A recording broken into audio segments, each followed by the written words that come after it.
কাপড় চুরির অভিযোগে তিনজনকে গ্রেপ্তার করল শিলিগুড়ি থানার সাদা পোশাকের পুলিশ। ধৃতদের নাম জয়ন্ত রায়, মোহাম্মদ জাভেদ এবং বাপ্পা মান্না। ধৃতরা ফুলেশ্বরী ও কয়লাডিপোর বাসিন্দা। জানা গেছে, শুক্রবার দিনের বেলা শিলিগুড়ি থানার অন্তর্গত হকার্স কর্নার মার্কেটে একটি দোকানের সামনে থেকে কাপড়ের ব্যাগ নিয়ে চম্পট দেয় তিন যুবক। ঘটনার পরেই শিলিগুড়ি থানায় লিখিত অভিযোগ দায়ের করা হয়।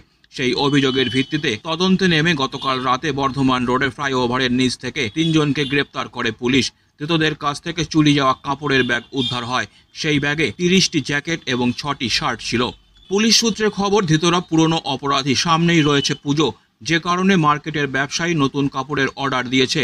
গতকালই সেই কাপড় এসে পৌঁছায়। সুযোগ বুঝে কাপড়ের একটি ব্যাগ চুরি করে পালিয়ে যায় তিনজন। কাপড়গুলি বিক্রির উদ্দেশ্য ছিল তাদের। ধৃতদের আজ শিলিগুড়ি আদালতে পাঠানো হয়েছে। গোটা ঘটনার তদন্তে police. Disclaimer. This channel may not promote any violent, harmful or legal activities. All content provided by this channel is meant for an educational purpose only.